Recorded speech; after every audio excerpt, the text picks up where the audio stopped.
सबको स्क्रीन पर दिखाई दे रहा है ना? हाँ जी, क्लास बताओ, विजिबल है सभी को? हाँ जी, हाँ जी। ओके।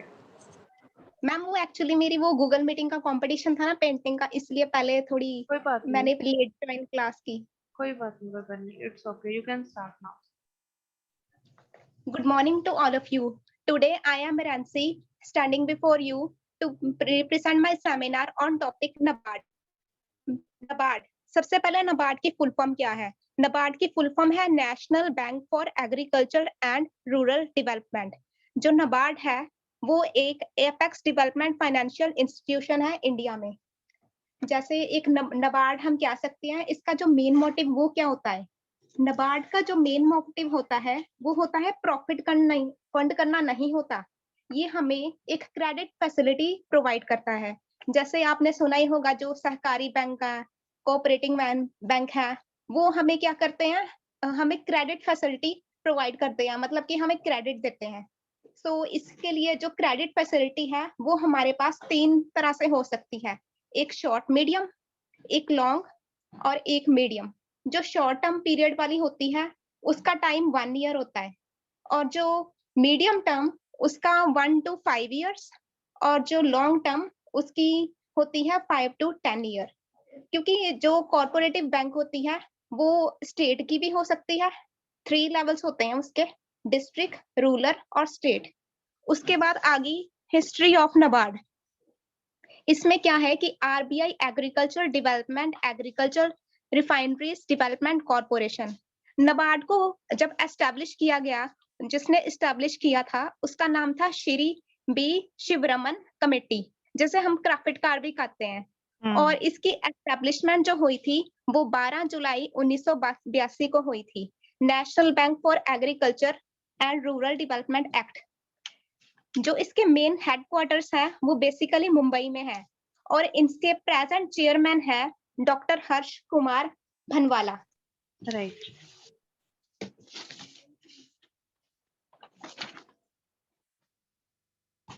एक वैसे एक इजी एग्जांपल के NABARD को मैं इजीली समझा देती हूँ कि जैसे NABARD है, हम कोई भी बैंक, जैसे कोई भी बैंक है, सहकारी बैंक है या कोई भी बैंक है, वो हमें क्या करती है कि हमें फाइनेंशियल, अगर हमें लोन लेना हो तो वो हेल्प करती है।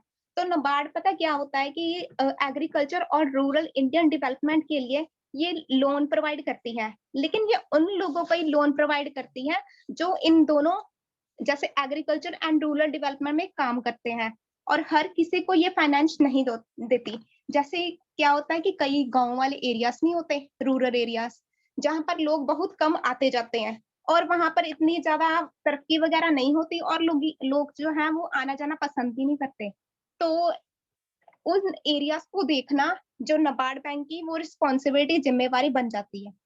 ठीक है। अब जैसे NABARD के एसोसिएशंस, NABARD के association BIRD, bankers institute for rural development है, और NABARD की सब्सिडरीज जो होती हैं वो है NABARD CONS, मतलब कि कंसिस्टेंसी संस्था होती है। NABARD फाइनेंस, मतलब कि फाइनेंशियल सर्विस प्रोवाइड करती है, मतलब कि CONS कंसल्टेंसी में ये डिसीजन के लिए हेल्प करती है, और फाइनेंस में फाइनेंशियल के लिए प्रोवाइड करती है, और ये है किसान फैसिलिटी प्रोवाइड करती है।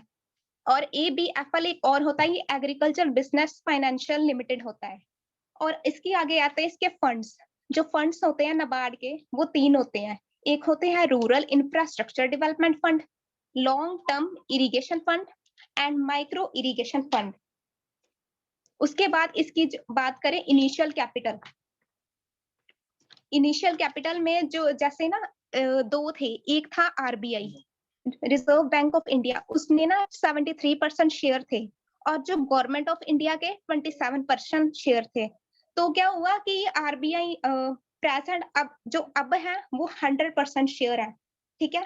तो टोटल मिलाकर ऑथोराइज्ड कैपिटल जो हो गई वो 5,000 करोड़, पर अभी जो है वो 30,000 करोड़ है।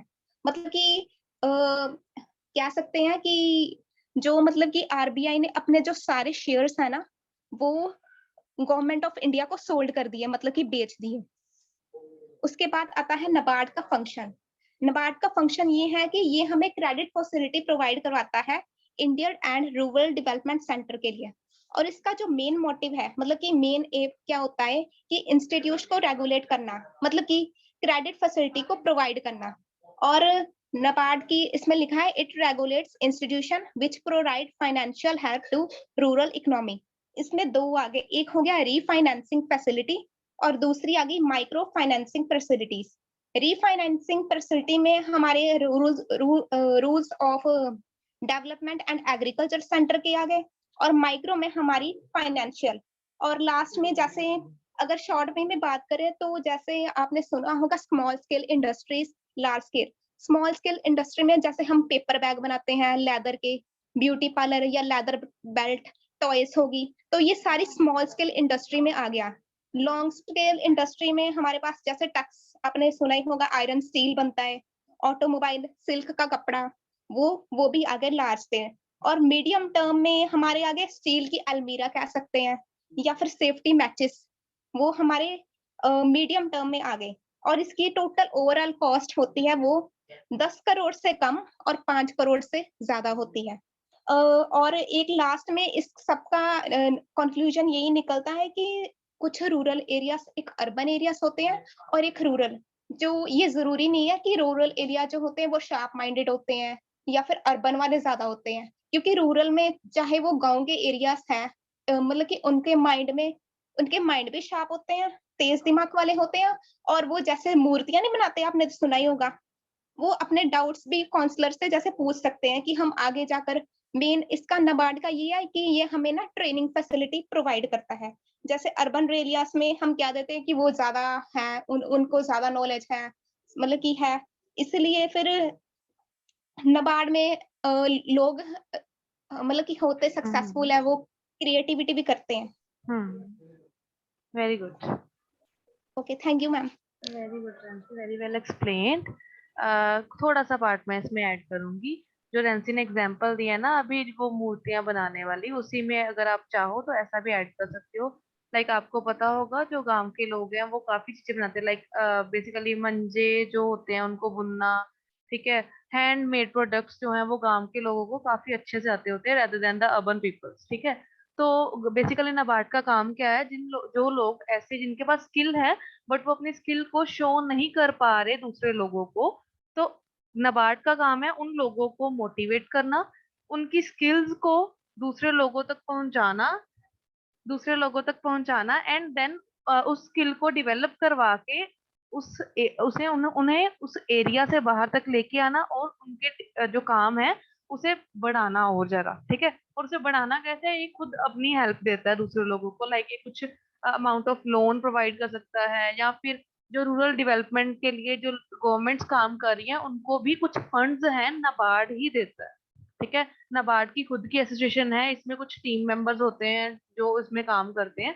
तो ये नाबार्ड का ही काम है कि वो रूरल डेवलपमेंट के लिए काम करें, या फिर रूरल डेवलपमेंट में जो लोग रह रहे हैं बेसिकली रूरल प्लेसेस में उनको हेल्प करे। अगर एग्रीकल्चरल काम प्रोडक्ट्स के लिए उन्हें कुछ लोन चाहिए, लाइक बेसिकली आपको पता होगा जब कोई बेसिकली फार्म वगैरह में कुछ फसल वगैरह लगानी होती है फार्मर्स ने, तो वो लोन लेते हैं बैंक से, ठीक है। तो अगर वो नाबार्ड की हेल्प से लोन लेते हैं तो उनको कम रेट ऑफ इंटरेस्ट पे लोन मिलता है, जिसको चुकाना इजी रहता है उन्हें, रेदर देन आप नॉर्मल इंटरेस्ट पे लोन लेते हो, ठीक है। तो वो भी नाबार्ड ही कर रहा है कि उनको कम रेट पे वो लेके दे रहा है, लोन लेके दे रहा है, और उनको टाइम भी अच्छे से प्रोवाइड कर रहा है कि वो दे सके, उसे पे कर सके, ठीक है।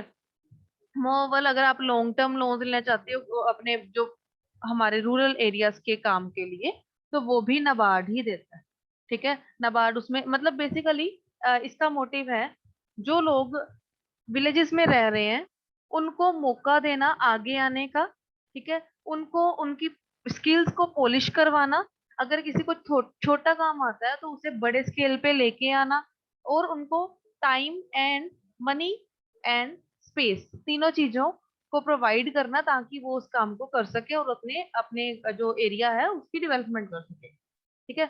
NABARD is very important topic of your syllabus, तो इसे अच्छे से कर लेना। मोर ओवर एक और चीज, नाबार्ड के 28 रीजनल ऑफिसेज हैं हर स्टेट में, ठीक है।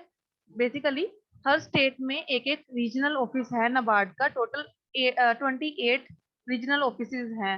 इस टाइम पे मे बी 29 हो गए होंगे, बट अभी तक जो ऑफिशियल रिकॉर्ड है उसके अकॉर्डिंग 28 रीजनल ऑफिसेज हैं हमारे कंट्री में। ठीक है, मतलब एक ना एक रीजनल ऑफिस हर स्टेट में है, और उसके सब ऑफिसेज हर बेसिकली स्टेट के हर विलेज के आसपास के एरियाज में होते हैं। Okay okay yes ma'am. Okay. किसी को कोई डाउट इस टॉपिक में, जितना अभी तक रेंसी ने कराया या फिर मैंने बताया, तो पूछ सकता है वो।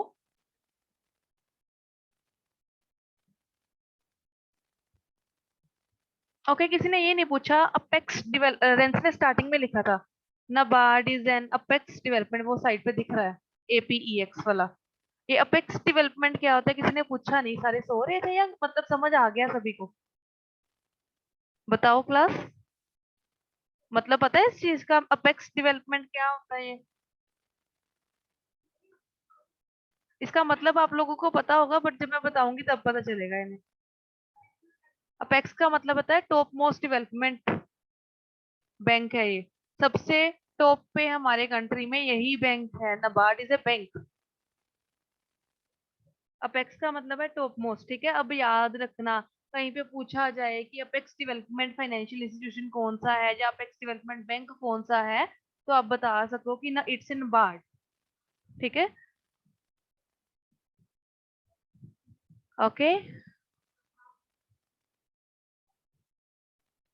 Yes ma'am. ओके, कुछ और ऐड कर लेते हैं, थोड़ा सा और कर लेते हैं ऐड इसी में। ठीक है, जितना मुझे याद है मैं सारा बता रही हूँ साथ साथ में। जो आपने सुना होगा कमर्शियल बैंक्स हैं, रूरल बैंक्स हैं, कोऑपरेटिव बैंक्स हैं, ऐसे बैंक्स के नाम सुने होंगे जो RBI के अंडर आते हैं। ठीक है, तो वो सारे बैंक्स भी है ना जो वो नाबार्ड के अंडर काम कर रहे हैं। बेसिकली नाबार्ड की छोटी छोटी ब्रांचेस है। अब आपको जो लोग विलेजेस को बिलोंग करते हैं, जिनको विलेजेस की नॉलेज है, उनको पता होगा कि वहां पे कॉरपोरेटिव बैंक्स होते हैं या फिर कमर्शियल बैंक्स होते हैं, जो कि बेसिकली फार्मर्स के लिए ही डेडिकेटेड बैंक्स हैं। ठीक है, रीजनल रूरल बैंक्स होते हैं, RRBs जिनको बोलते हैं। वो सारे बेसिकली नाबार्ड के ही सेंटर्स हैं, नाबार्ड के अंदर ही काम कर रहे हैं, नाबार्ड की स्कीम के अंदर ही काम कर रहे हैं। एंड इनका काम यही है जो नाबार्ड का काम है। ठीक है, तो वो आप इनके नाम भी इसमें मेंशन कर सकते हो। इवन जिन बच्चों को टॉपिक्स मिले हैं ये वाले कॉर्पोरेटिव बैंक्स वाला, कमर्शियल बैंक्स वाला, रीजनल रूरल बैंक्स वाला, वो बच्चे भी जो भी अपने टॉपिक में लिखेंगे वो सारा आप इस टॉपिक में भी ऐड कर सकते हो। बट ऐसा ना हो कि वो सारा ऐड कर दो, नाबार्ड के बारे में लिखो ही ना। ये वो सारी चीजें इसके सब पार्ट्स हैं, बेसिकली इसकी आप बोल सकते हो ब्रांचेज हैं इसकी छोटी छोटी। ठीक है, आप ये सारा कुछ उसमें ऐड कर सकते हो। सारे बैंक्स इसी के अंडर काम करें, ये RBI के अंडर काम करते हैं बस। इसके ऊपर सिर्फ RBI है और कोई नहीं है। ठीक है, RBI गवर्नमेंट ऑफ इंडिया का बैंक है, रिजर्व बैंक ऑफ इंडिया। ठीक है, इतना भी पता है? पता है RBI की फुल फॉर्म पता थी? Yes ma'am. ओके, कोई स्टूडेंट मुझे ये बता सकता है कि कौन सा नोट या कौन सा मतलब कौन सा कॉइन या कौन सा नोट RBI इशू नहीं कर सकता? हमने सुना हुआ ना हर जगह पे RBI ने न्यू नोट निकाल दिया, 50 रुपीज का नोट, 100 रुपीज का नोट। कौन सा नोट है या कौन सा कॉइन है जो RBI इशू नहीं कर सकता? RBI एक ही कॉइन है, ऐसा एक ही नोट या कॉइन है जो RBI इशू नहीं कर सकता। Anyone nose? एनीवन? रेंसी में बी यू नो?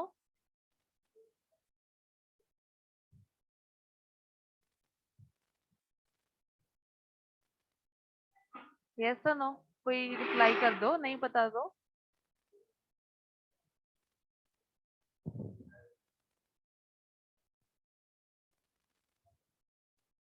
₹1000 नोट जशन बोल रहा है। ओके, और कोई गेसेस? Any guesses? कोई बात नहीं, गेसेस ही है। जशन ने रिप्लाई किया जी चैट बॉक्स में ₹1000 का नोट। और कोई स्टूडेंट कोई गेस लगाना चाहेगा? मैम अमाउंट का नोट या कोई जैसे निशानी वगैरह? नहीं, नोट। बेसिकली पैसे वाले नोट, ठीक है, रुपी वाला नोट, ऐसा कोई नोट पता है? Okay okay okay, leave it, मैं बता रही हूँ। आरबीआई जितनी भी करेंसी है ना हमारे कंट्री की सारी इशू कर सकते हैं, बट वो 1 रुपए का नोट या 1 रुपए का कॉइन इशू नहीं कर सकता, ठीक है। वो हमारा जो 1 रुपए का नोट या फिर 1 रुपए का कॉइन होता है वो आरबीआई इशू नहीं कर सकता, ठीक है, समझ आया? अब Yes, पूछोगे ma'am. नहीं कि वो कौन इशू करता है, मैम रीजन कौन मैम इशू क्यों नहीं करता है? करता मैम? क्योंकि उसके क्यों नहीं पास करता उसकी मैम? परमिशन नहीं है। आरबीआई जिसने बनाया, बेसिकली आरबीआई के ऊपर भी कोई है, कौन है वो?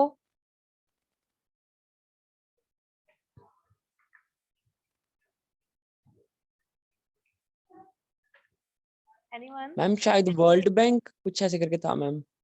वर्ल्ड बैंक तो है ही, और भी कोई? ओके, गवर्नमेंट ऑफ इंडिया नहीं है?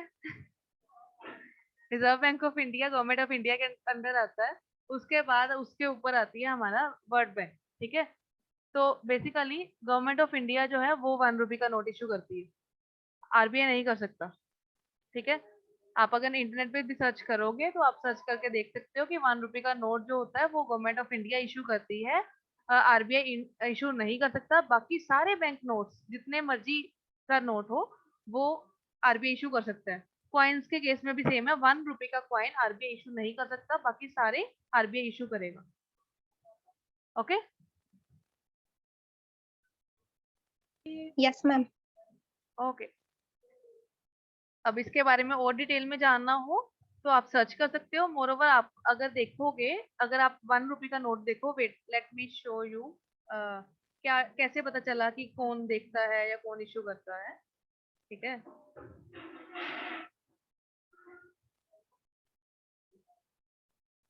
I am sharing the screen, okay, check it out. यहाँ पे आपको 1 रुपए का नोट दिख रहा है, इसके ऊपर क्या लिखा है? Government of India. अगर आप बाकी नोट देखोगे तो उनके बीच में नीचे लिखा होता है रिजर्व बैंक ऑफ इंडिया। यहाँ पे कहीं पे भी रिजर्व बैंक ऑफ इंडिया नहीं लिखा, ठीक है। यहाँ पे सिर्फ government of India Bharat basically लिखा है, इन्होंने बताने के लिए कि ये नोट गवर्नमेंट ऑफ इंडिया ने इशू किया। अगर आप कोई और नोट देखोगे तो उसके ऊपर गवर्नमेंट ऑफ इंडिया नहीं होगा, भारतीय रिजर्व बैंक लिखा हुआ है, reserve bank of India. Difference यहाँ से दिख रहा है कि वो कौन इशू करता है, ठीक है। बेसिकली कुछ जनरल नॉलेज की बातें हैं, जब बैंक्स के बारे में पढ़ रहे हो तो कुछ तो न्यू इंटरेस्टिंग फाइंड आउट करो, या नहीं?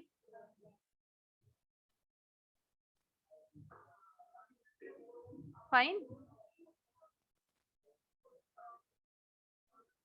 Yes, ma'am. Okay, yes ma'am. और कोई डाउट किसी को? No ma'am. ओके, ओके, अब हम टॉपिक बैंक्स का कर रहे हैं ना, तो एक काम आप लोगों ने करना है, ठीक है। नेक्स्ट टाइम के लिए एक काम है आप लोगों का, आप लोगों ने फाइंड आउट करना है कि कौन से, वेट, आप लोगों ने फाइंड आउट करना है कि कौन से रुपए के नोट के पीछे कौन सा सिंबल है। सिंबल मींस आपको आप देखो, हर हर नोट के पीछे अलग सिंबल है, कहीं पे किसी चीज की पिक यस है, मैम कहीं पे वो किसी मैम चीज की, वो आप लोग वो फाइंड कोई आउट भी मैम करोगे। मैम वो हर स्टेट में है, मतलब हर चीज जैसे लाल किला हर वगैरह एलिफेंट स्टेट में वगैरह है वो। नहीं है, बेसिकली उन्होंने हर नोट के लिए स्पेसिफिक सिंबल फाइंड आउट किया है, तो वही हर नोट पे लग रहा, हर नोट पे नहीं, बेसिकली अगर 500 का नोट देखोगे हर 500 के नोट पे सेम होगा, बट 100 का नोट देखोगे तो उसमें 500 वाला नहीं होगा, कोई डिफरेंट होगा। तो वो चीज आप लोगों ने पढ़ के फाइंड आउट करके आना उनके उनके नाम, ठीक है। मैम सॉरी मैम, स्टेट नहीं मैम, जगह जगह में वो हाँ, सिंबल्स जगह जगह एक्चुअली के, मैम लाइक करते हैं मैम वो राइट, इंडिया तो वो आप में। लोग